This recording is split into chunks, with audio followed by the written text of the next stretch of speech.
संग डोले। फिर उनको सलाह दी जाती है, तू कन्हैया की तरफ देखा मत कर।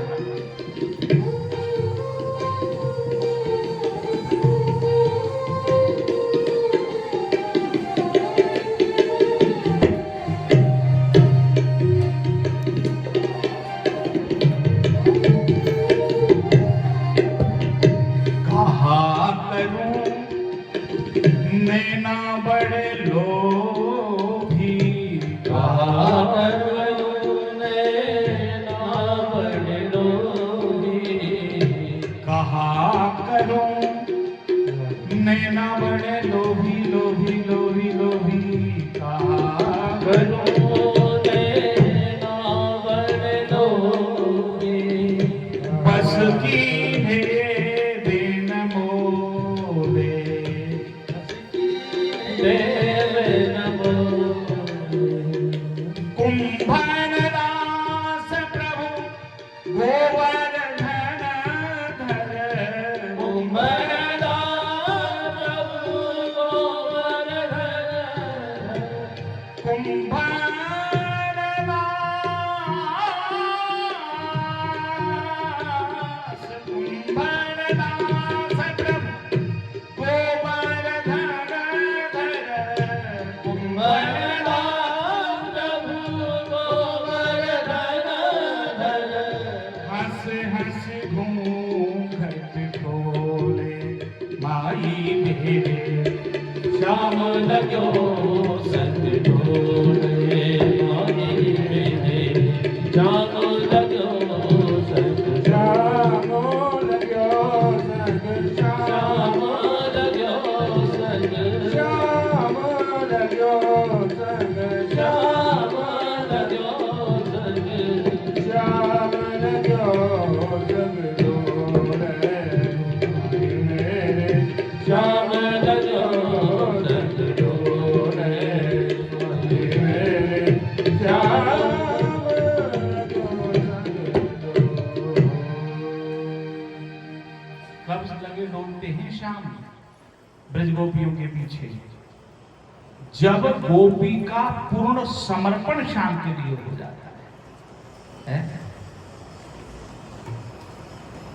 एकादश स्कंद में बड़ा सुंदर श्लोक है, निरपेक्षम मुनिम शांतम निर्वैरम समदर्शनम अनुब्रजाम्यहम नित्यम पूये येत्यंघ्र रेणुभिः। जो भक्त निरपेक्ष होते हैं, मननशील होते हैं, शांत होते हैं, निरपेक्षम मुनिम शांतम निर्वैरम समदर्शनम, जो किसी से ईर्ष्या नहीं करते, समदर्शी होते हैं। ठाकुर जी कहते हैं ऐसे भक्तों के मैं पीछे पीछे चलता हूं। अब पूछा उनसे, क्यों महाराज? तो बड़ी विचित्र बात कही ठाकुर जी ने, इसलिए कि पूये येत्येंद्र रेणुभिः, उन भक्तों की चलने से उड़ने वाली धूल मेरे माथे पर विराजमान हो जाए, इसके लिए उनके पीछे पीछे लगता था। जयदेव महाप्रभु जब अष्टपदी गाते गाते बैंगन के खेत में घुसते हैं, तो श्री जगन्नाथ महाप्रभु अष्टपदी सुनने उनके पीछे पीछे उस खेत में घुस जाते हैं, और कांटे भी लगते हैं उनको। ये कब संभव है? जब हम गोपियों की रहनी से रहें, तब संभव है। गोपियों की एक शास्त्रीय चर्चा चले, आचार्य चरण विद्यमान है, बहुत चर्चा की जा सके शास्त्रीय जीवन कैसा होना चाहिए, पर गोपियों का जीवन ऐसा था कि जीवन में कन्हैया के अतिरिक्त तो कुछ नहीं था, केवल कन्हैया थे जीवन में। एक गोपी से पूछा, तू तो बड़ी कुलटा हो गई है? तो गोपी क्या कहती है, कोई कहो उल्टा कुलीन अकुलीन कहो, और कोई कहो रंकन कुलंकनी कुनारी हो, कैसो नरलोक परलोक लोक लोकन में ठानी में अलीक लीक लोकन ते न्यारी हो। तन जाओ मन जाओ जीव के देव जीव जन जाओ, और टेक चरत न तारी हो, और वृंदावन बारी बनवारी की मुकुट बारी पीत पट बारी वाही मूर्ति पे बारी। घर तजो वन तजो नागर नगर तजो वृंदावन तट तजो काहू सो न लजो और देह तजो गेह तजो नेह कहो ऐसे तजो आज राज काज सब ऐसे साज सजे। बाबरो भयो है लोग बाबरी कहत मोते और बाबरी कहेते हो काहू ना बरदी हो कहिया सुनैया तजो बाप और मैया तजो दैया तजो भैया पे कन्हैया नाहे तजे। जब ये भाव होते हैं तब कन्हैया जी किसी का घूंघट उठाने जाते हैं। इतना समर्पण हो जब जीवन में कन्हैया के अतिरिक्त कुछ न रहे।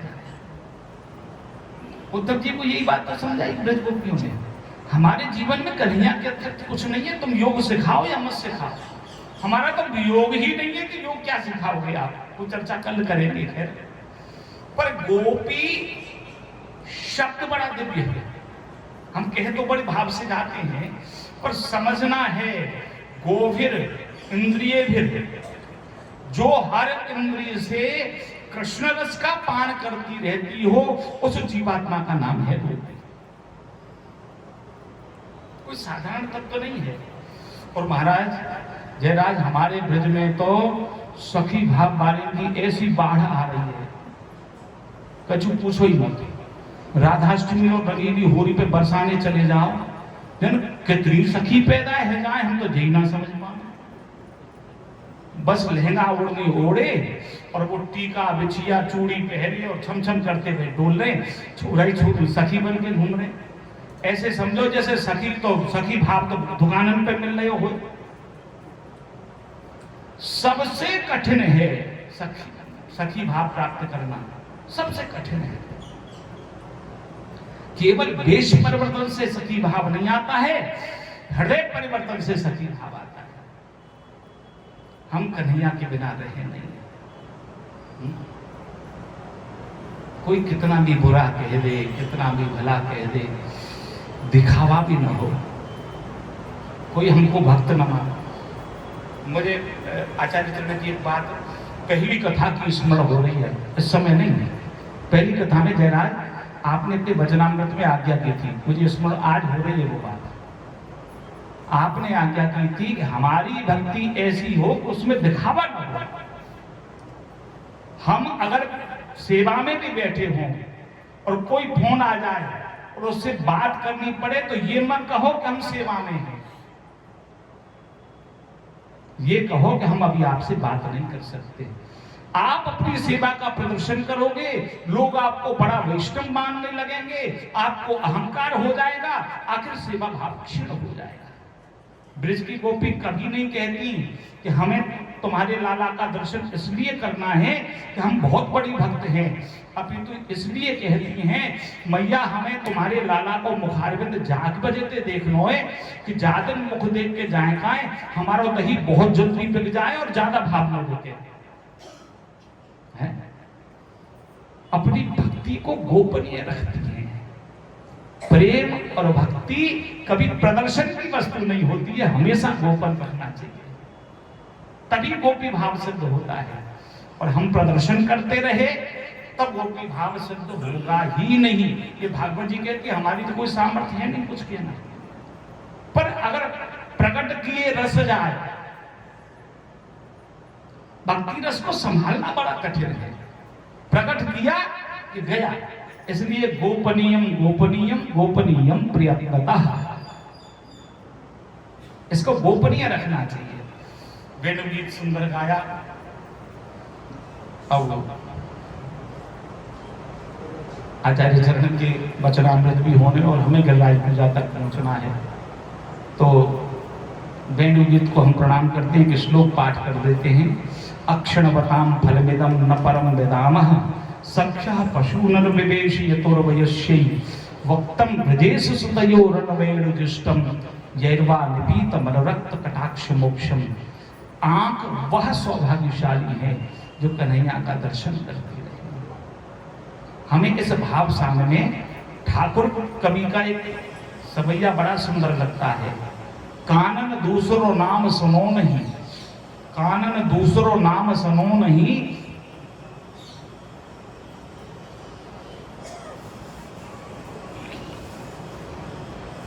भूल गए। और उसकी अंतिम पंक्ति बता देते हैं आपको कि बैरिन बे अखियां जर जाए जो सांवरो झाड़ निहारत गो,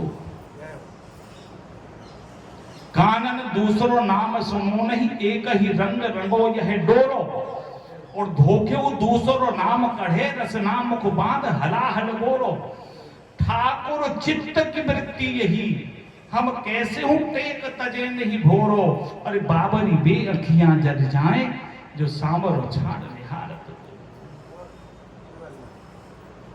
वंशी की ध्वनि सुन करके सूखे हुए वृक्षों से जलप्रपात होने लग जाता है, यह वंशी ध्वनि का प्रभाव है। फिर ठाकुर जी ने ब्रजगोपियों को चीर हरण करके महारास लीला का अधिकार प्रदान किया। चीर हरण लीला सामान्य नहीं है। ठाकुर जी ने उनको महाराज का अधिकार प्रदान किया। चीर हरण के बाद ब्रजगोपियां कह रही थी, प्रभु हम घर जाएं और फिर हमारा गृहस्थी में मन लगाया तो ठाकुर जी कहते भुंजान एवात्म कृतम विपाकम, भुना हुआ अन्न कभी उपजता नहीं है। तो आपके जो हृदय हैं मेरे दर्शन से भुन गए हैं, अब ये संसार के मतलब के नहीं है। फिर ठाकुर जी मथुरा में जो चतुर्वेदी पत्नी हैं उनके द्वारा लाई हुई सामग्री स्वीकार कर। अब कथा श्री सुखदेव जी आज्ञा करते हैं। सब पंचायत जुड़ी हुई थी। इंद्र पूजन कैसे हो इस पर विचार विमर्श चल रहा था। कृष्ण बलराम को उच्चारण करके आ गए। उनने नंद बाबा से कही, बाबा काय की पंचायत चल रही है? बाबा बोले, लाला हर साल इंद्र को पूजन क्यों करें, तो वो इंद्र की पूजन हमें कर लो। जाके विचार विमर्श चल लो। कन्हैया जी बोले, बाबा अगर आप कहो तो मैं अपने मन की बात कहूं। बोले हाँ। अच्छा पहले ये बताओ तो इंद्र देखने में कैसो है? आप तो बहुत दिन से पूजा कर रहे हो, कैसो लगे देखने में? बोले हमने देखो आज तक ना है, कारो पीरो कैसो है, हम तो हवन करें स्वाहा स्वाहा करके बाबू आहुति दे दे और वो प्रसन्न है कि जल वर्षा आ गए। बोले बाबा हमें एक हमारे देवता ने रात में दर्शन दियो और वो कह रहे कि लाला अगर तू अपने बाबा से इंद्र को पूजन छुड़ाए के हमारो पूजन प्रारंभ करा दे तो पूरे ब्रज में अन्न धन की कोई कमी नहीं रहेगी। बाढ़े गोधन वृंद दूध दरिको कहा देखो, यह परचो विद्यमान नैन अपने किन देखो। और इंद्र तो आपने देखा नहीं, पर हमारा देवता तो तुम देखत बल खाए वो मोहमांगो फल दे। और गोप कुशल जो चाहिए तो गिरि गोवर्धन से। अगर आप सब ब्रजवासियों की कुशलता चाहते हो तो बाबा गिरिराज जी का पूजन करो। अब यहाँ ब्रजवासियों में दो पक्ष हो गए। एक तो कह रहे कि बाबा लाला की उम्र 7 वर्ष है, जाके सब बात ने मत माने और जो रासलीला दिखावे ना तो मदमंगल जी तो बड़ी बड़ी के हैं ब्रज की राज। अरे तेरो अकेलो छोड़ा है तो तेने तो मूड पे चढ़ा ली हो, अब तो सब बात जय की माने वो बाबा। पर दो पक्ष हो गए ब्रजवासियों में। एक बोले बाबा ये केवल 7 वर्ष के हैं, इनकी बात मत मानो। एक पक्ष बोला बाबा उम्र से मत तोलो, यह साक्षात परात्पर ब्रह्म है, ये जो कहें वो मानो। बाबा तो किन कर्तव्य विमूढ़ हो गई कि माने तो माने क्या। अब सब ने कही अरे बाबा तुम रहते हो, हम तो हमारी जो मैया कहेगी बाबा ते मानेंगे। तो मैया से पूछी, मैया आप बताओ कहा करें, इंद्र पूजा करें कि गिरिराज पूजन करें? मैया बोली हमारो कान कहे सोई की, हमारे जो कन्हैया के रो ना वही करो। आवो सिमिट सकल ब्रजवासी पर्वत को बल दीजिए, और मधुमेवा पकवान मिठाई सटरस व्यंजन लीजे। आस करन प्रभु मोहन नागर पानियों पछावर। अरे ब्रजवासियों अब तो पानी जब पियो जब गिरिराज पूजन कर लो। तो सब जयकारे लगे भाई गिरिराज पूजन होना है, अब इनको पूजा ना होगी। तो अब ब्रजवासी बोले लाला ये तो बता, हम तो तेरे गिरिराज जी पूज को जाने ना, कैसे पूजे? तो कन्हैया जी ने कही सब ब्रजवासी को एक हाट लगवाओ, बाजार खुलवाओ और जा पे जो बनावो आपको हो सीधो सामान ले जाए। एक बाजार करके और सब सामान लेके बना के तैयार है गई। अब कितने व्यंजन बनाए, देखो भागवत जी में कुछ संकेत है। दधि संयाव पोप शशकुल्य है, दधि भात, भात, पुआ, खीर, ये सब ने सिद्ध करी और फिर अपने अपने व्यंजन जो सिद्ध करे वो अलग। और कार्तिक बदी अमावस्या को सब झगड़ा में लाद लाद के गिरिराज जी की तरफ आ रहे हैं। रात को आए गोवर्धन और ब्रजवासी बोले कन्हैया जब तो गिरिराज पूजन करना तो हमसे पहले बताते तो गंगा जल ले आते हम। एक बोलो अरे अब कन्हैया के कह दो ये गंगा जी यही बुला देंगे। तो सब जब जिद करी तो मनते गंगा जी को आवाहन करो, सो वही श्री मानसी गंगा के रूप में प्रकट हो गई। बोलो मानसी गंगा की जय। वहीं पे श्री ठाकुर जी ने दीपदान किया है और दीपदान के बाद रात्रि में परिक्रमा दी और सब ब्रजवासियों को लेकर के प्रभु ने परिक्रमा दी है।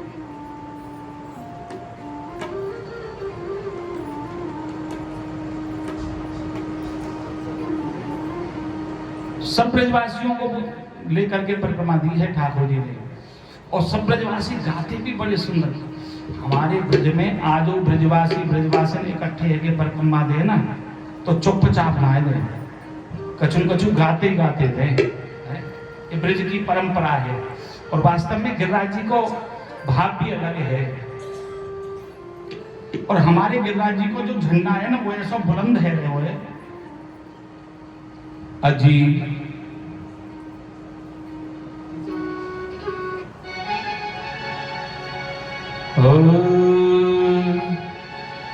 अजी लहर लहर लहराय लहराय झंडा गिरिराज धरन को है।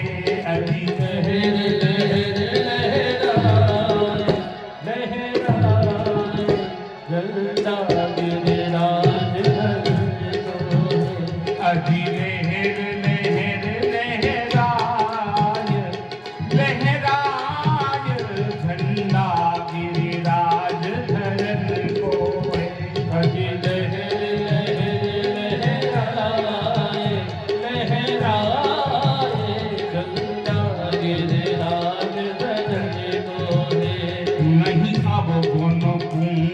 मेला में नहीं अब गुण गोचित मेला में नहीं अब गुण पूंचित मेला में नहीं अब गुण गोचित मेला में जो करत प्रणाम रीझ जामे जो करत प्रणाम रीझ जामे प्रभु ले तुरत अपनाय अपनाय झंडा गिरिराज धरन को है जो तुरत अपनाय अपनाय झंडा गिरिराज धरन को है।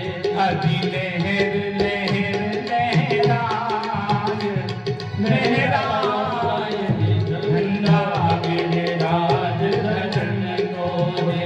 अजी लहर लहर लहराए लहराए झंडा गिरिराज धरन को है।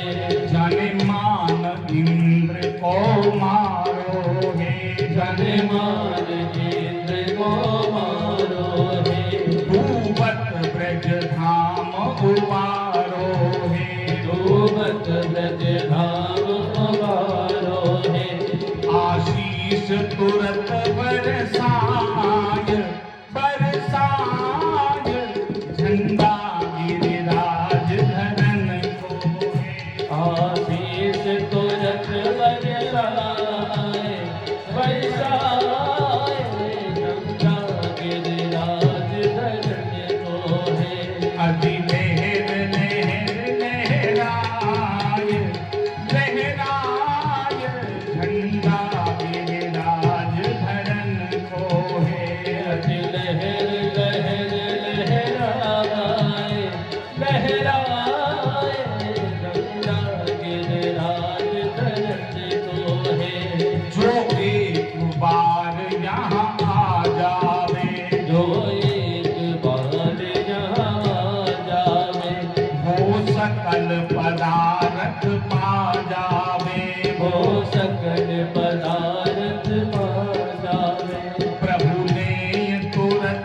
अपनाय अपनाय झंडा गिरिराज धरन को है। सबने तुरंत अपनाए अपनाए झंडा गिरिराज धरन को है। सब कुंज निकुंज बसे गिरि में, सब कुंज निकुंज बसे गिरि में। सब कुंज निकुंज बसे गिरि में, सब कुंज निकुंज बसे गिरि में। हरि है गिरि में, गिरि है हरि में, हरि है गिरि है गिरि है हरि में। हरि है गिर में, गिरि है हरि में, हरि है गिरि में गिरि है हरि में। बस प्रेम सो शीस नवाय हो नवाय झंडा गिरिराज धरन को है। बस प्रेम सो शीस नवाए ओ नवाए झंडा गिरिराज धरन को है। अति लहर लहर लहराय लहराय झंडा गिरिराज धरन को है। हरि लहर लहर लहराए लहराए झंडा गिरिराज धरन को है। गिरिराज धरण की जय। सब ब्रजवासी ने रात भर परिक्रमा दी। सुबह सबने अपने गाय दोहन किए और दूध को लेकर शिखर पे चढ़े। और कन्हैया जी ने जब पूजन करायो ना, तभी पूरे गिरिराज जी को सचल अभिषेक भयो। शिखर पे ग्वाल वाल दूध डालते गए और नीचे तक दूध आते चलो गयो। सबने गिरिराज जी को अभिषेक किया। कन्हैया जी जब तक ब्रज में विराजे तब तक तो ये अभिषेक भयो।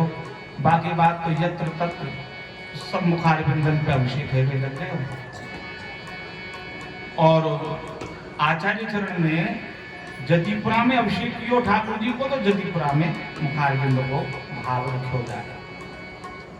अब आप यह विचार करो, एक बात कह करके, भाई कथा तो आप सब जानते ही हैं और हम भी ठाकुर की कृपा से, आचार्य चरण की कृपा से थोड़ा बहुत कह लेते हैं, पर एक बात कह करके हम कथा को शीघ्र विश्राम करेंगे कि आप विचार करोगे कि आखिर ठाकुर जी के कितने मुखारबिंद हैं।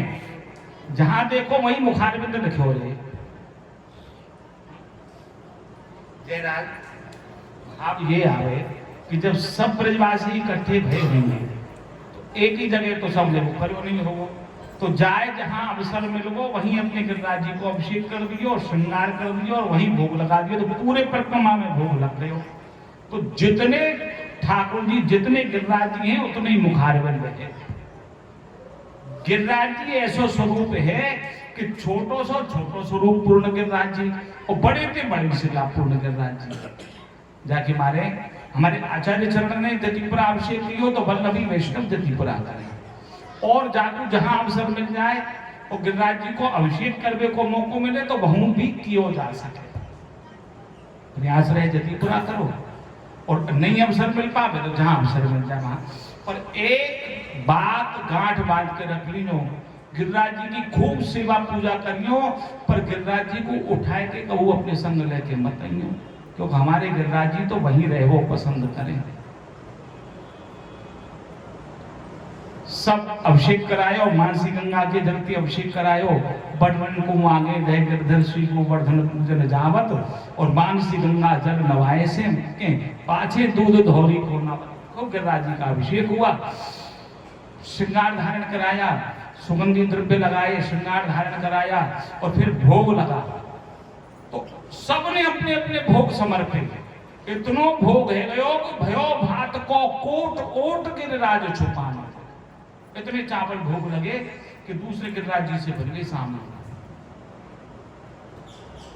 सूरदास जी को एक पद में आवे कि बड़ा विराजे भात पे, जैसे ढिंग भैया बलराम भात पे बड़ा विराजमान कर दिए, ऐसे लग रहे कि जैसे गिरिराज जी तो श्याम सुंदर कन्हैया जी हैं और चावलन को जो कूट बनो है वह बलदेव जी है?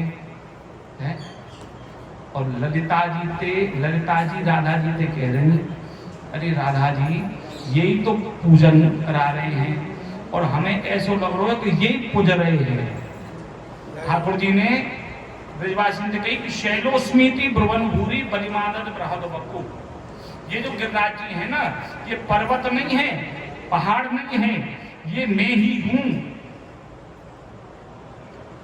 तो ललिता राधा सो कहे मेरे कहे पति आय, जो कहे अमुरिया नंद की सो ढोटा पूजा कराए। यज्ञ भोक्ता यज्ञ करता चतुर्वर्ग विशारदा, वही यज्ञ करने वाले हैं वही यज्ञ भोक्ता भी है। खूब ब्रजवासी ने भोग धराए।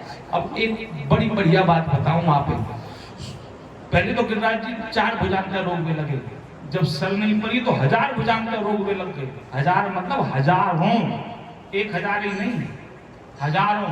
और ब्रजवासी जितनी सामग्री लेके आए सब पाएंगे गिरिराज। अब ब्रजवासी में टम्म देखे, हम लाए तो जाके काजे कि कछु भोग धरा देंगे और हम उसका बाल बच्चे समेत वहीं पालेंगे, पर जाके देवता ने तो छोड़ो ही ना, सब बर्तन खाली कर दिए। और इतनो विचार कर ही रहे कि जितनी सामग्री ही सब पुनः प्रकट है। बोलो गिरिराज महाराज की जय। भोग सराय के फिर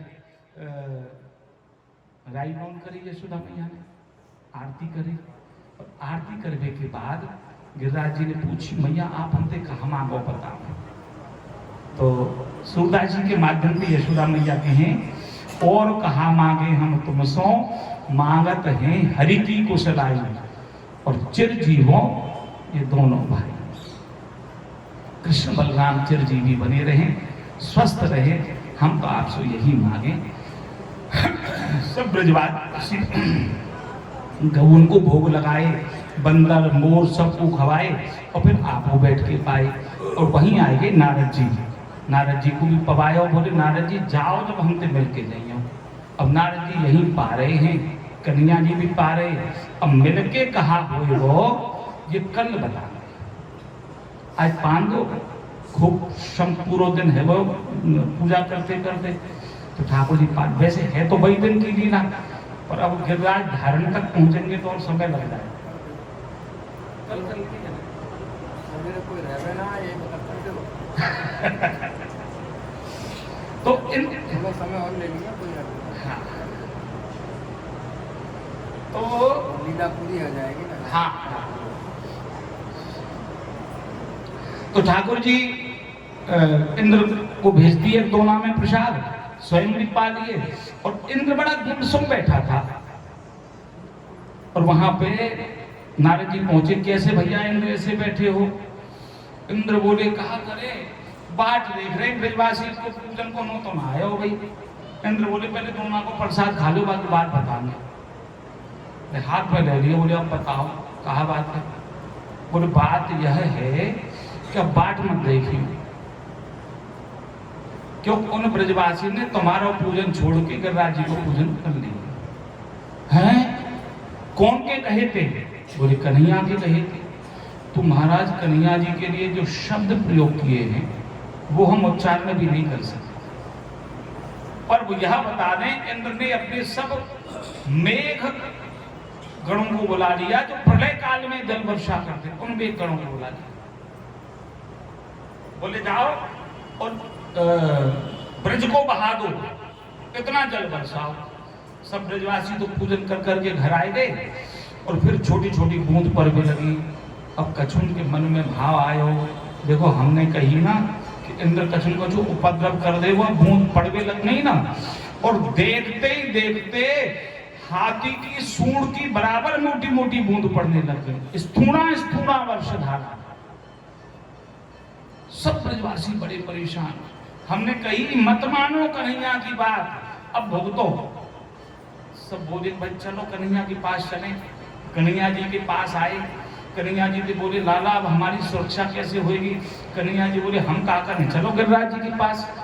और जैसे गिरिराज जी के पास आए, कन्हैया जी ने गिरिराज जी की तलहटी में हाथ दियो और उछाले, तो गिरिराज जी भी ऐसे उठ के चले आए, छत्राक में बबालक, जैसे लकड़ी भूल जाती है बरसात में और एक छतरी नुमा बन जाती है, तो जिस तरह बालक उनको उसको बिना प्रयास के उठा लेता है ना उखाड़ करके, ऐसे गिरिराज जी को उखाड़ दिया।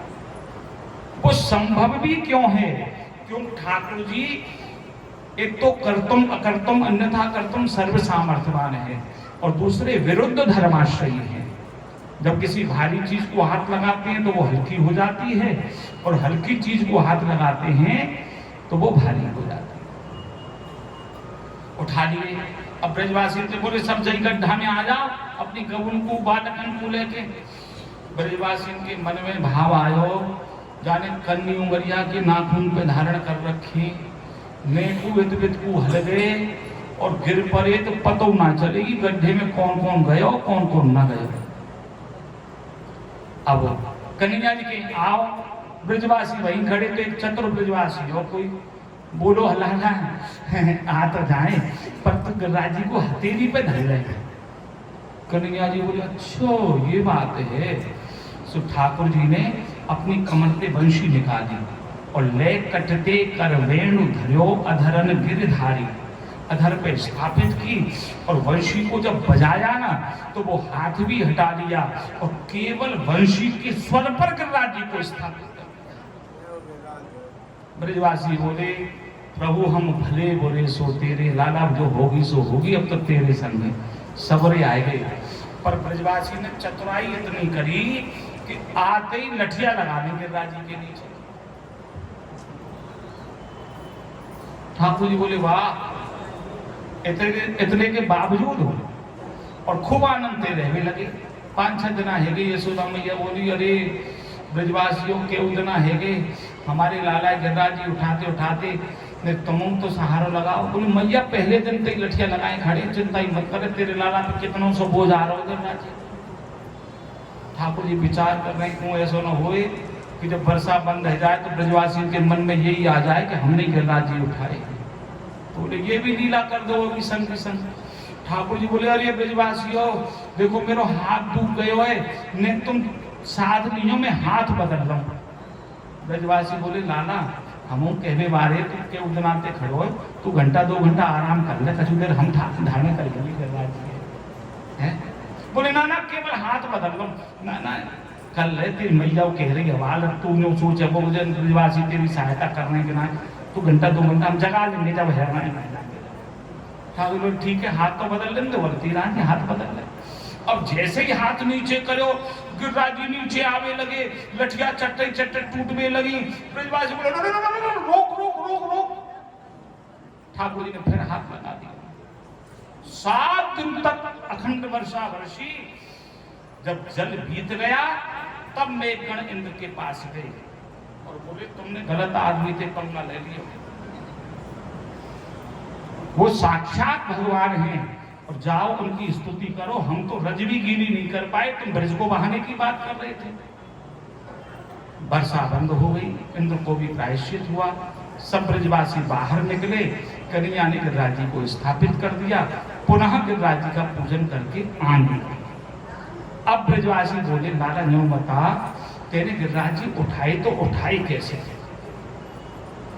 तो महाराज जी ब्रजवासियों को बात बताऊं, एक संत कह रहे कन्हैया जी बोले अरे ब्रजवासियों हमारे गुरु जी ने ऐसी विद्या सिखाई है, बस मंत्र बोल के हम काव की तरफ देख ले तो बाकी शक्ति हम में आ जाए, तो हम तुम लोगों की ओर देख लेते। तो ब्रजवासी कह रहे हम लोग सोच रहे हम कमजोर से कैसे होते जा रहे हैं 7 दिन में, तो भाई कमजोरी से आ रही है कछु। एक बोला नहीं सच बता। तब वो कहते हैं कछु माखन को बल कर बढ़ो, कछु गोपन करी सहाय, और श्री राधा जी की कृपा से मैंने गिरिवर ली। वास्तविक बात यह है ब्रजवासियों, जब मुझ में कुछ शक्ति की न्यूनता आती तो मैं लाडली जी की तरफ निहार देता और लाडली जी अपनी दृष्टि मात्र से मुझ में शक्ति का संचार कर देती और उनकी कृपा से मेरे कथा धारण कर ली। ये तो नहीं कन्हैया थे बात। अब आए नंद बाबा के संग के, बोले बाबा न्यों बता ये भी बड़ी विचित्र बात है। पहले कन्हैया जी से उलझ गए, अब नंद बाबा देव जी परे। बोले बाबा नो बता तू जल लाला कहाँ से लाए हो? बाबा बोले क्यों मेरे लांगो कहाँ थे? हमने तो बाबा तू 5 किलो को थैला उठा तो ना देखो, और तेल लाला ने गिरिराज जी धारण कर लिए। आखिर में बता तुम लायो कहाँ से? तब नामकरण के समय पे जो गर्गाचार्य जी ने ठाकुर जी का महिमा सुनाई थी नंद बाबा को, वो बात आज ब्रजवासियों को बताई। तब ब्रजवासी प्रसन्नता पूर्वक घर आए। इंद्र ने स्तुति की। एरापद हाथी की सूंड में आकाश गंगा का जल लेकर के आए थे, उससे प्रभु का अभिषेक किया। और सुरभि गाय ने प्रभु का अभिषेक किया और नाम रखा प्रभु ये तो देवताओं के इंद्र हैं और आप हम गायों के इंद्र हैं, इसलिए आपका नाम आज से गोविंद है। बोलो गोविंद भगवान की। इंद्र ने स्तुति की, भगवान ने प्रसन्न होकर के उनको क्षमा कर दिया और इंद्र वापस चले गए। ब्रजवासी आनंद से ब्रज में रहने लगे। ये गिरिराज पूजन, गिरिराज धारण की कथा कहकर के हम वाणी को विराम देते हैं। कल प्रातः काल रास पंचाध्यायी पे चर्चा करेंगे। अब कल वाली बात कह देते हैं, जिनको सुननी हो वो सादर आमंत्रित हैं, क्योंकि आप सबके लिए ही दोनों समय कथा रखी गई है। आना चाहो तो आओ, शाम को आना चाहो शाम को। जिनको रास पंचाध्यायी गोपी गीत का आनंद लेना है तो सुबह भी आओ, और तो आप जानो फिर, और विकल्प कोई नहीं है इसका। हाँ जना जाओ कहा विकल्प। और फिर शाम को युगल गीत, भ्रमर गीत, उसके बाद रुक्मिणी विवाह पे कल हमारी ये कथा चर्चा विराम लेगी। तो कल दोनों सत्रों में आप सादर आमंत्रित हैं।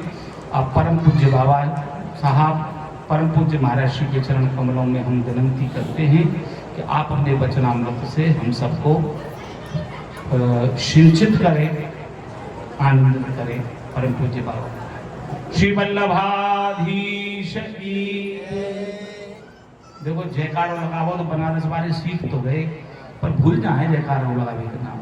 श्री गिरिराज धरण श्री गोवर्धन नाथ की, श्री मदन मोहन लाल की, श्री बालकृष्ण लाल की, भागवत भगवान की जय। जय श्री राधेश। और एक और निवेदन कर रहे हैं हम, बाबा साहब वचनामृत करे उससे पूर्व जयराज ठाकुर जी की कृपा से गौ माता के विषय में 100 दोहे ठाकुर जी ने लिखवाए, तो आप आज्ञा दें तो मैं आपको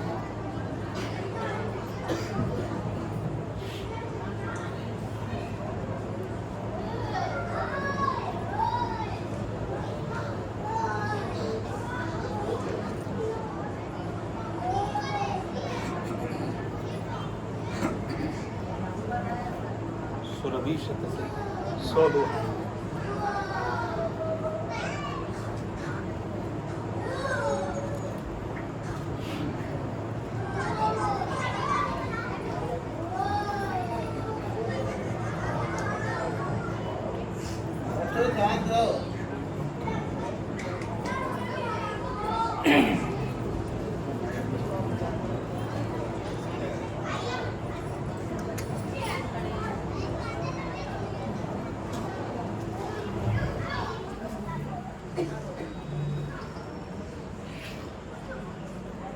पूज्य नायना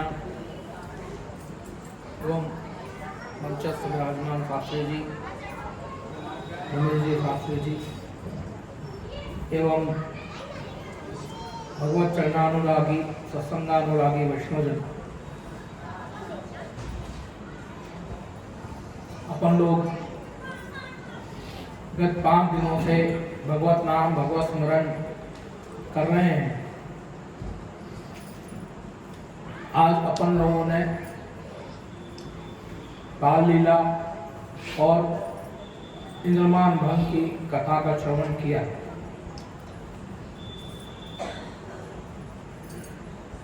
श्री ठाकुर जी की बाल लीला बहुत ही सुंदर है। अपन देखें जब श्री ठाकुर जी ने पूतना का वध किया तो वहां श्री ठाकुर जी ने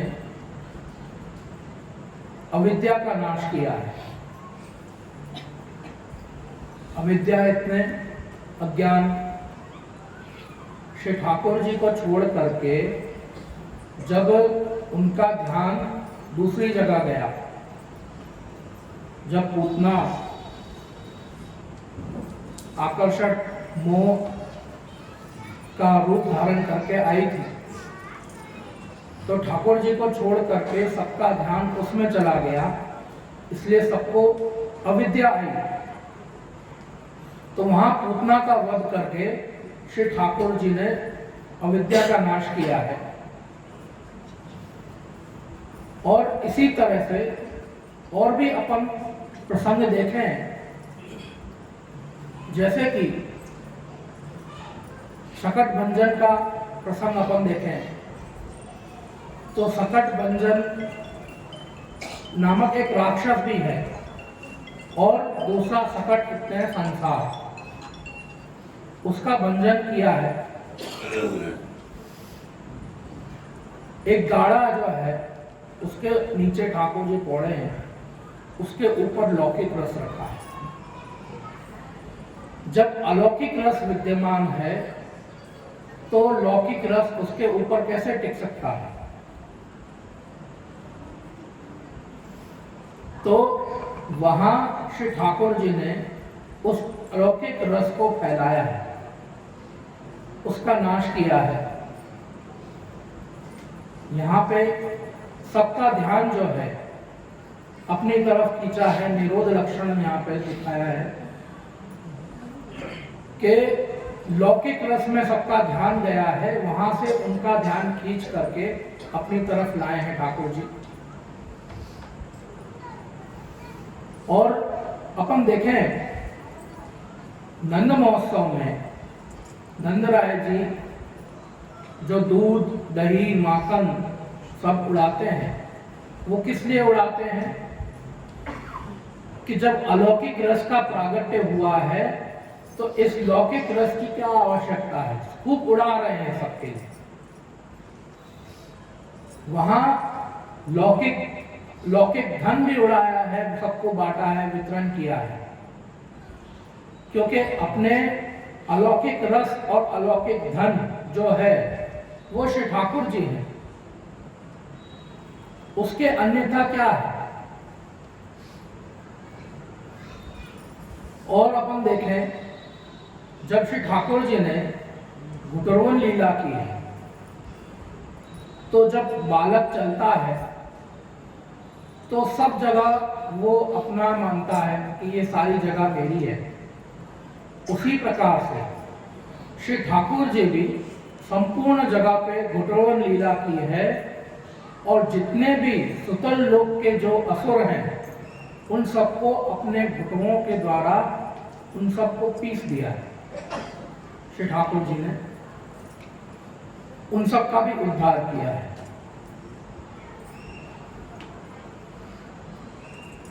और ऐसे ही जितने भी दैवी जीव हैं उन सबको अलौकिक रस का दान दिया है।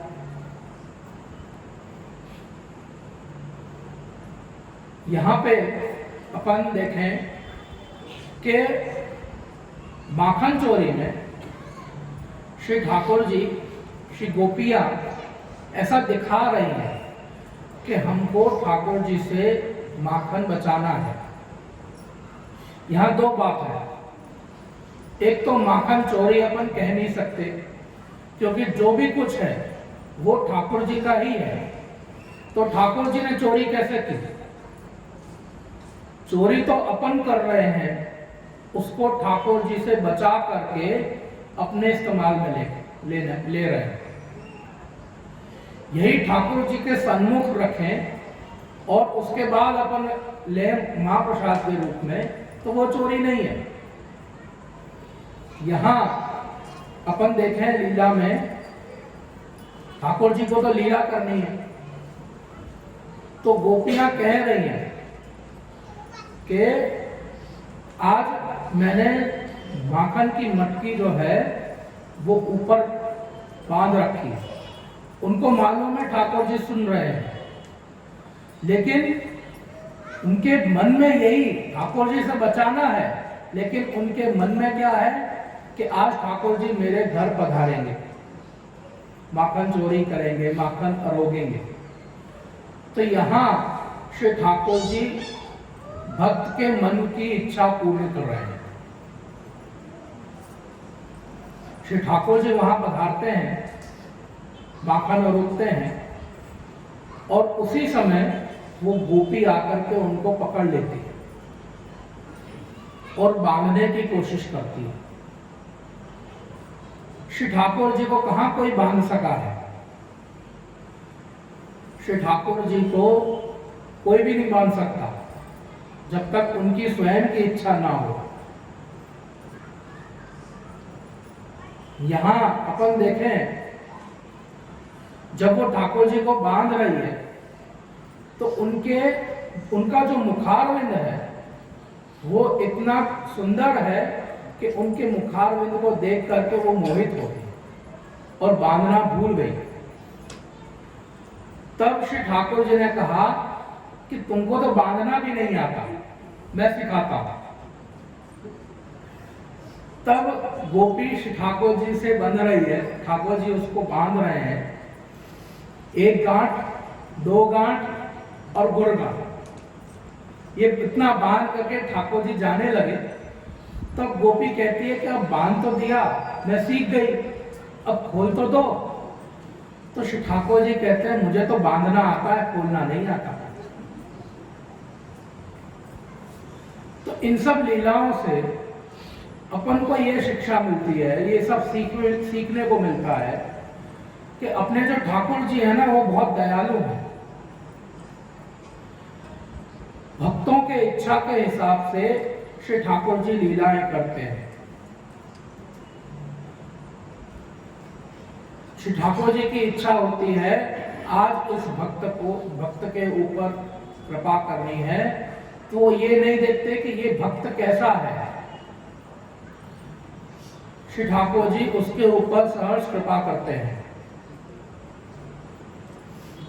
ऐसे ही अपन इन सब लीलाओं का श्रवण करें, कीर्तन करें और अधिक से अधिक अपन अपने मन को श्री ठाकुर जी के चरणारविंद में लगाए रखें और इन सब लीलाओं का स्मरण, कीर्तन, श्रवण और मनन जरूर करें। आज अपन यहाँ सुनकर जाते हैं, कहीं अपन ने कथा सुनी, सुन करके घर गए, घर के कामों में व्यस्त हो गए, तो वो चीज विस्मृत हो जाती है। जब तक बैठ करके शांति से उस चीज का अपन मनन नहीं करेंगे, तब तक वो चीज अपने दिमाग में नहीं आएगी, हृदयारूढ़ नहीं होगी। कोई चीज अपन पढ़ते हैं तो पढ़ करके निकल गए, उसके बारे में विचार नहीं करते। विचार करेंगे तो उस चीज को समझ पाएंगे। और ये जो चीजें हैं, जैसे कि पहले भी कहा कि श्रीमद् भागवत जो है ये भक्ति रस है, इस रस का पान करना बहुत आवश्यक है। तो ये जो रस का अपन पान करें और ऐसा ही श्री ठाकुर जी की लीला का श्रवण करते रहें, इतना कहकर मैं अपने वक्तव्य को ही समाप्त करता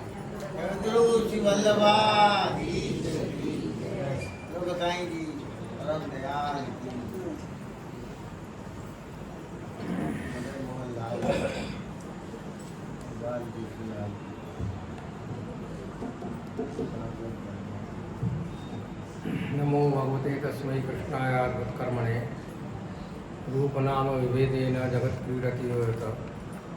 श्रीमदाचार्य चरणं शरणं सर्वदेहिनां अशेष दोष दहनं मस्तके राजतां मम। सौंदर्यं निजहृदगतं प्रकटतं स्त्रीगूढभावात्मकं पुंरूपं स्वप्नस्तदन्तर्गतं प्राविशत्स्वप्रिये संश्लेष्टावयोर्भौमसमयः पुष्पो हि यत्साक्षिकं रूपम तत्प्रत्यात्मकम परमभिध्येयम सदा वल्लभम। व्यासासन पर स्थित परम भगवती गोपाल जी शास्त्री जी, रमेश जी उपमन्यु जी एवं रामनगर से पधारी हुई दोनों राजकुमारी जी हैं एवं सत्संगानुरागी भगवत चरणारविंदानुरागी वैष्णव वृंद, अपन लोग सब शास्त्री जी द्वारा श्रीमद् भागवत का रसास्वादन कर रहे हैं। आज के प्रसंग में अपन देखें कि प्रभु की प्रमाण लीलाओं का वर्णन है।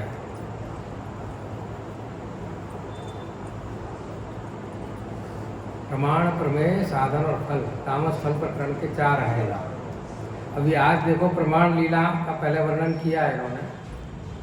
तो प्रमाण के भी 7 हैं अध्याय, सबके 7 अध्याय हैं। प्रमाण, प्रमेय, साधन, फल, चतुर्विश्च त्रिविश्च तथा हैं। अब चतुर्विश्च तथा ये कहा है। ये चतुर्विश्च क्या है कि प्रमाण, प्रमेय, साधन, फल, ये तामस प्रकरण के पहला चतुर्विश्च।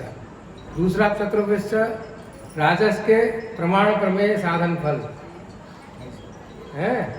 7 हैं समों के। और उसके बाद में त्रिवी, जो सात्विक जो है उनको प्रमाण की आवश्यकता नहीं है, तो प्रमेय, साधन और फल, इनके 7 या 21 ये 7 चौक 28, 7 चौक 28 और 21, ये कितने हुए? 28, 28 और 21 कितने हुए? चतुर्विश्च। पहला जो चतुर्विश्च है वो जन्म प्रकरण के 4 अध्याय हैं, और दूसरा चतुर्विश्च जो है वो तामस प्रकरण है, उसके प्रमाण, प्रमेय, साधन, फल, ये 27 ये जो है 7 दूनी 14, 7 23 30, 7 चौक 28, 28 ये। और त्रिवी जो है वो सात्विक के जो है वो है 7 या 21। और फिर जो आता है षड्वीर विराजते वो सब, ऐश्वर्य, वीर, यश, श्री, ज्ञान और वैराग्य, भगवान के सद्धर्म है और धर्मी स्वरूप। ऐसे करके ये श्रीमद् भागवत के जो अध्याय हैं उनका आचार्य चरण ने ये विवरण बताया है। अपन देखेंगे कि भगवान की प्रमाण लीलाओं के द्वारा भगवान ने भक्तों का निरोध किया है। प्रमाण लीला के माध्यम से भगवान ने भक्तों का निरोध। कल मैंने कहा था ना कि जैसे भक्त हैं ऐसे भगवान ने अपने आप को डाल लिया। भक्तों को अपनी तरफ ढाला नहीं है, भगवान उनकी तरह हो गए। यही भगवान की लीला है। अपने यहाँ देखेंगे प्रभु की, अपने ब्रह्म परमात्मा श्री कृष्ण है, इनकी लीला है कि जैसे भक्त हैं वैसे भक्त के अभिलाषा के अनुसार भगवान ने अपने आप को डाल लिया। भक्ताभिलाषा चरितानुसारी कहा है उनके लिए। आज के इन प्रसंगों में अपन देखें, क्योंकि प्रसंग तो बहुत हैं। आज सुबह से प्रातः काल से आज बहुत प्रसंग हुए हैं। अपन वेणुगीत के प्रसंग में ही देखेंगे कि भगवान की लीलाओं में बरहा पीड़म नटवर वपु कर्णयो कर्णिकारम विप्रत व्यास कनक कपिसम वैजयंतीन चमालाम चंद्राण वेणोर अधरसदया पूरयी गोपवृंदयी वृंदारण्यम चौधर्मणम प्राविशत गीत कीर्ति। अब देखिए इस श्लोक में अपन देखेंगे, एक श्लोक इसके ऊपर बोल देता हूँ थोड़ा, क्योंकि समय भाग रहा है, लोग वाग अपने घर की तरफ भी देख रहे हैं। थोड़ा सा मैं इसके ऊपर प्रकाश डालूंगा कि इस श्लोक से पहला जो श्लोक है उसमें ही वर्णन कर दिया है कि भगवान गोप बालकों के साथ, गाय बछड़ों के साथ में वृंदावन में प्रवेश किया। अब इसमें दोबारा वृंदारण्यम समुद्रमणि प्राविशत गीत कीर्ति दोबारा कहने की क्या आवश्यकता? जब एक बार कह दिया, भले उसका वृंदावन का नाम नहीं दिया है, लेकिन वर्णन में ऐसा तो है पहले के श्लोक से, और उसका वर्णन करने से अपन को प्रतीत होता है कि भगवान वृंदावन में प्रवेश किया, ऐसा वर्णन मिलता है। फिर दोबारा वृंदावन में प्रवेश क्यों किया? क्या कारण है भाई? दोबारा कहने की क्या जरूरत है? एक बार वर्णन कर दिया, दोबारा क्यों कहा? तो वहां देखिए कि भगवान के वेणुनाद का जब वर्णन कर रही थी गोपियां, तो एक लीला का वर्णन करें तो दूसरी लीला का स्मरण हो जाए, दूसरी लीला का वर्णन करें कि तीसरी लीला का वर्णन हो जाए, स्मरण हो जाए। तो भगवान के उस वेणुनाद का वो वर्णन नहीं कर सकी। और वो अपने देहानुसंधान खो दिया उन्होंने। अब जब देहानुसंधान खो दिया तो जब तो दूसरी जो थी वो वर्णन करने लगी तो उनकी भी ऐसी दशा हो गई, उन्होंने भी देहानुसंधान खो दिया। अब क्या हो, जब देहानुसंधान खो दिया तो वेणुगीत का वर्णन कैसे होगा? तो भगवान ने उनके हृदय रूपी वृंदावन में प्रवेश किया, उन व्रज श्रीमंतनियों के हृदय रूपी वृंदावन में प्रवेश किया। इसलिए यहाँ कहा है कि वृंदारण्यम स्वपदरमणम प्राविशत गीत कीर्ति। दोबारा वो उनके हृदय रूपी वृंदावन में प्रवेश किया गोपियों के। अब हृदय रूपी वृंदावन कैसे कहेंगे अपन? गोपियों को एक प्रश्न खड़ा हुआ कि भाई हृदय रूपी वृंदावन आप कहें, गोपियों के हृदय को आप वृंदावन कैसे कह सकते हो? तो उसके लिए कहा है कि वो वृंदारण्य मतलब, वृंदा मतलब तुलसी, तुलसी का अरण्य जो है वो वृंदारण्य है। तो ब्रजसी जो स्वामी जी की और जो ब्रज भक्ता है, ब्रज श्रीमंतनियाँ हैं, साक्षात भगवान की गोपियाँ जो हैं वो साक्षात स्वामी रूपा ही हैं। लक्ष्मी सहस्त्र लीला भी सेव्य मानम कला ने अपने यहाँ कहा है, हजारों हजारों ब्रज श्रीमंतनियाँ जो हैं वो क्या है कि लक्ष्मी स्वरूपा हैं। उनकी ये रोमावली जो है वो वृंदारण्य है। उनकी जितनी भी रोमावली है वो सब साक्षात तुलसी जी का वन है, इसलिए वो उनका हृदय रूपी वृंदावन में प्रवेश किया। फिर प्रश्न उठता है कि उनके वृंदावन में तो गिरी है, गिरिराज जी है, तो उनके साक्षात जो वक्षस्थल है वो गिरिराज जी स्वरूपा है। और वृंदावन में तो यमुना जी प्रवाहित होती है, तो उनकी भाव रूपी जो नदी उनके यहाँ उनके अंदर जो बह रही है वो साक्षात वृंदावन का स्वरूप है। तो हृदय रूपी वृंदावन में भगवान ने प्रवेश किया। वृंदारण्यम सपदरमणम प्राविशत गीत। अब देखिए कि इसमें दो कान है, कर्णयोः कर्णिकारम। दो कान, कर्णयोः में द्विवचन है और कर्णिकार में एक वचन है। तो दो कान के ऊपर एक फूल, ऐसा वर्णन है। अपन देखें, दो कान के ऊपर भगवान ने एक फूल धारण किया। अपन देखेंगे, आप तो ब्रजवासी हैं सब, आपको पता है आज भी जब गाय चढ़ाने जाते हैं ना तो ग्वाल बाल अपने कानों पर कनेर के फूल रख लेते हैं। आज भी मिलेंगे दर्शन, आज भी अपन को उनके ऐसे दर्शन मिलेंगे कि कान के ऊपर कनेर का फूल धर लेते हैं। तो दो कान के ऊपर एक कनेर का फूल है। उसके लिए अपन देखें कि जब जिस भक्त को भगवान अपने उस वेणु के द्वारा रसास्वादन कराते हैं, अपने अधरामत का रसास्वादन, तब उस कनेर के फूल को उठा करके दूसरी तरफ कर लेते हैं। मर्यादा मार्गी जीव, पुष्टि मार्गी जीव, 5 प्रकार से वेणुनाद करते हैं भगवान। सीधे देख, एक तो टेढ़ा देख करके, फिर इधर की तरफ देख करके झुक करके, फिर ऊपर की तरफ देख करके, फिर नीचे देख करके और फिर सामने की तरफ देख करके। अलग अलग जीवों को अलग अलग प्रकार से अपने उस अधरामृत का रसास्वादन कराने के लिए भगवान अपने उस रस को दान करते हैं। जिन जीवों को भगवान अपने उस रसास्वादन को प्रदान करना चाहते हैं उसी को मिलता है, सबों को नहीं है। आप देखिए देवांगनाओं को भगवान के उस रसास्वादन करने के लिए इच्छा हुई, लेकिन वो गर्वित थी, गर्व से आई थी कि हम तो सदा यौवन वाली है। उनको देवांगनाएं जो हैं उनको कभी भी वृद्धावस्था प्राप्त नहीं होती, तो सदा यौवन रहती है, सदा यौवन में रहती हैं। उनको उस बात का कि हम सबसे सुंदर हैं, हमको सदा यौवन वाली है, तो हमको तो जाते ही तुरंत प्राप्त हो जाएगा, लेकिन उनको प्राप्त नहीं हुआ। वो भी देहानुसंधान खो दिया उन्होंने भी अपना, क्योंकि भगवदीयत्व संपादन करते हैं भगवान पहले अपने वेणुनाथ के द्वारा। वेणुनाथ जहाँ जहाँ जाता, यत्र यत्र गच्छति तत्र तत्र भगवदीयत्वम संपादयन्ति। वेणुनाथ के माध्यम से ऐसे ही वेणुनाथ का अधरामृत नहीं प्राप्त है किसी को। साक्षात अधरामृत तो किसी को है ही नहीं, सर्वाभोग्य है वो तो।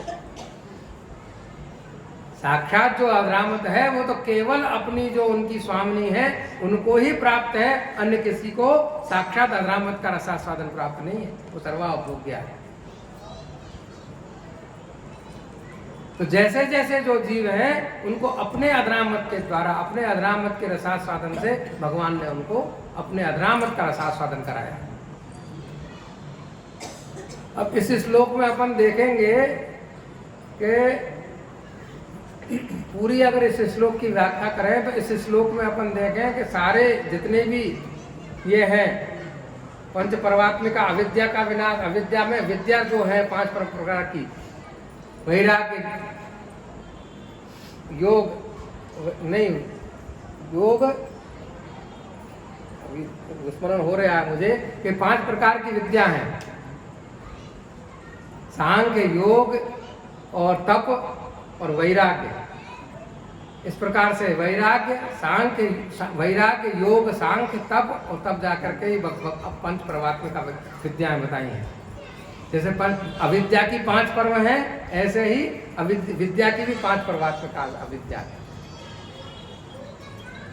तो उन अविद्याओं का भी विनाश किया है इसमें भगवान ने। अच्छा, भगवान के उस स्वरूपानंद की अनुभूति ऐसे ही नहीं होती, जैसे अभी थोड़ी देर पहले शास्त्री जी ने कहा है कि संपूर्ण सब कुछ त्याग करके सब तज हरिभज की स्थिति जब होती है तब कहीं जाकर के भगवत प्राप्ति है। और उसमें भी अपन देखें कि भगवान देखते हैं, तोलते हैं, उसको अपने लायक करते हैं। जैसे स्वर्णकार जो है वो स्वर्ण को तपा करके अपने योग्य बनाता है, अपने कोई भी बनाता है तो शुद्ध करता है उसको तपा करके। ऐसे ही भगवान भी जो है विप्रयोगात्मक अग्नि में उसको तपा करके अपने योग्य बनाते हैं।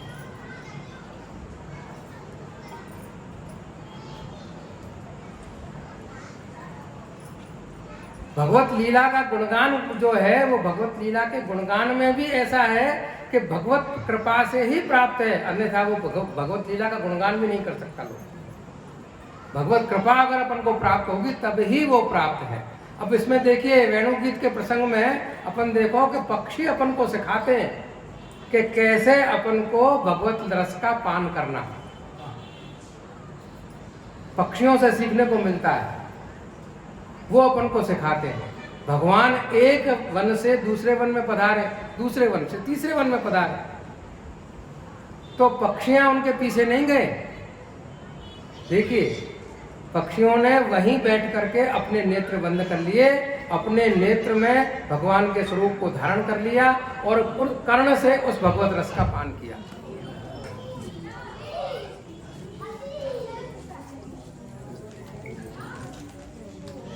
भगवान के पीछे सुनाई पड़ रहा है, भगवान के पीछे पीछे वो गए नहीं।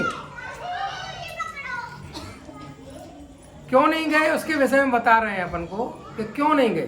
भाई पक्षी तो स्वतंत्र हैं, जा सकते थे, क्यों नहीं गए? वहीं बैठ करके उन्होंने भगवत रस का पान क्यों किया, उसके विषय में बहुत सुंदर बताते हैं अपने आचार्य चरण कि भाई वो क्यों नहीं गए। अपने हृदय में भगवत स्वरूप को धारण कर लिया, नेत्रों को बंद कर लिया, नेत्रों में उस भगवान के स्वरूप को विराजमान कर दिया। पुत्री ने पलंग बिछाए, पलक की कर ले बंद के वार, कहा है ना अपने यहाँ। पुतली रूपी पुतली जो है वो क्या किवाड़ है, ये पलक जो है, तो उन पुतलीन में उन भगवान के स्वरूप को विराजमान करके और पलक रूपी दरवाजों को बंद कर दिया। क्यों कर दिया? जा सकती थी वो, तो उसके लिए कहा कि जो उड़ना जो है वो क्रिया है, उड़ना जो है वो क्रिया है, और उड़ने के लिए उनको अपना मन उस क्रिया की तरफ ले जाना पड़ेगा। उड़ने के लिए मन को दूसरी तरफ ले जाना पड़ेगा, और मन जहाँ गया वहाँ सब कुछ गया।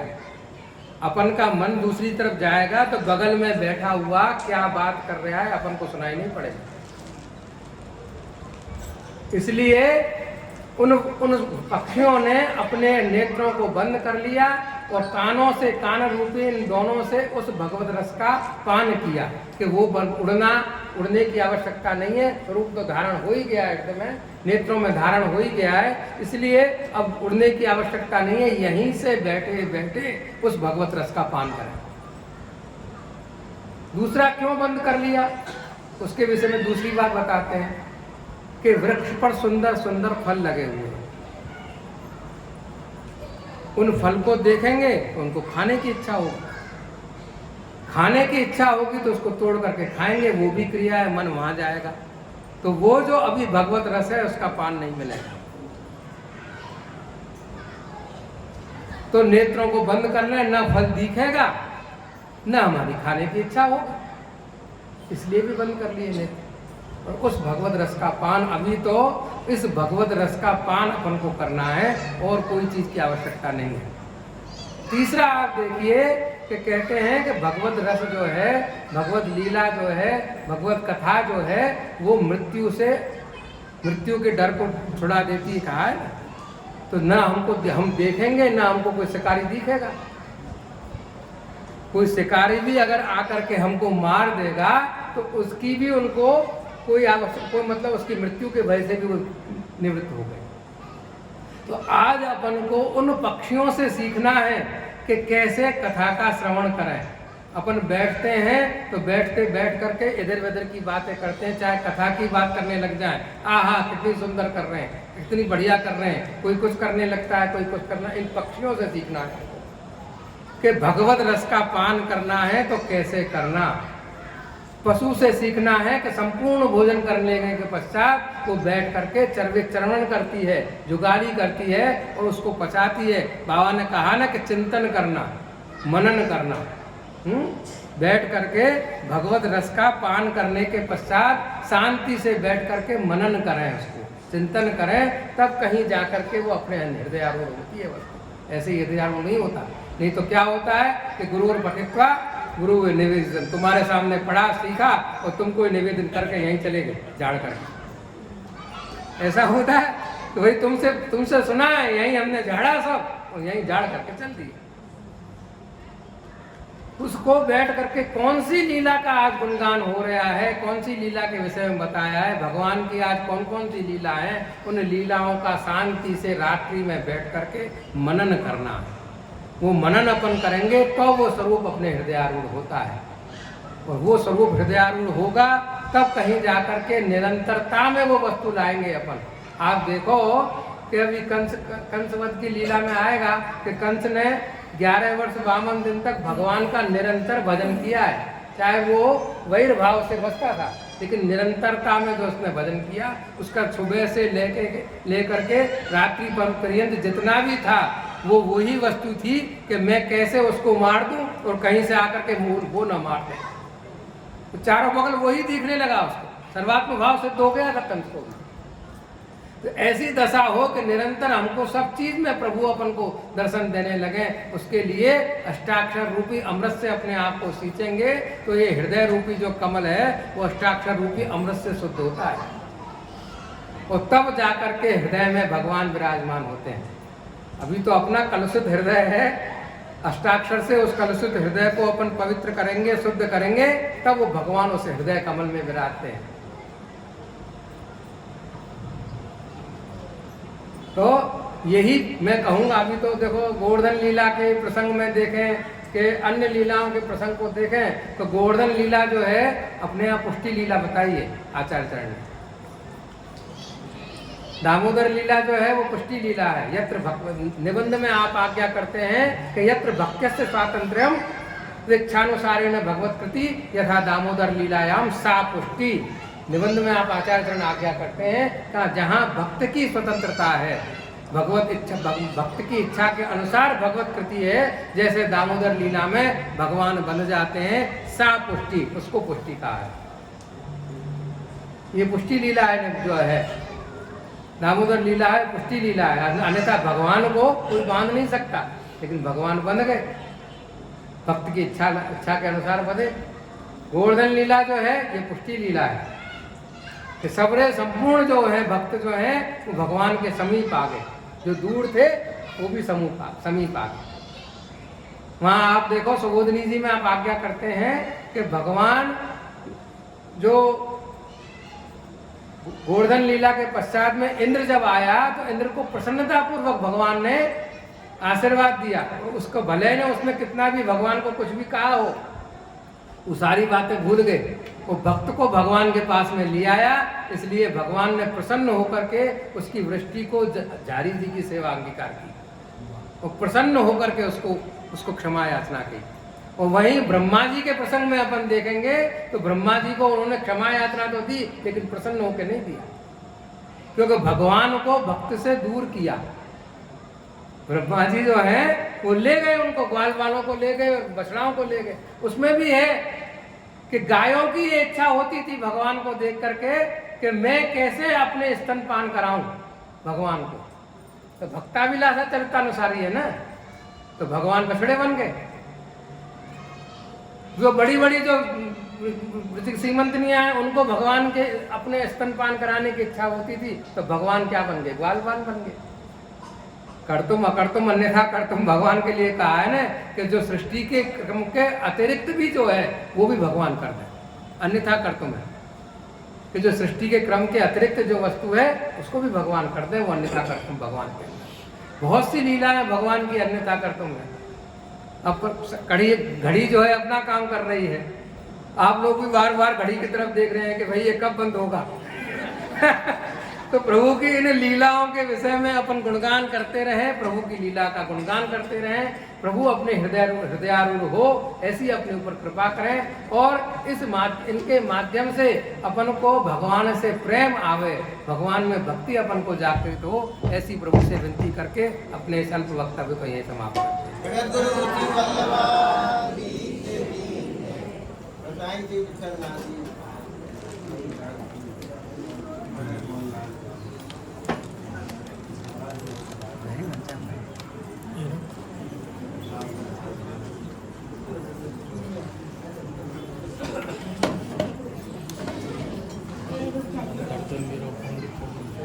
बंद कर दो।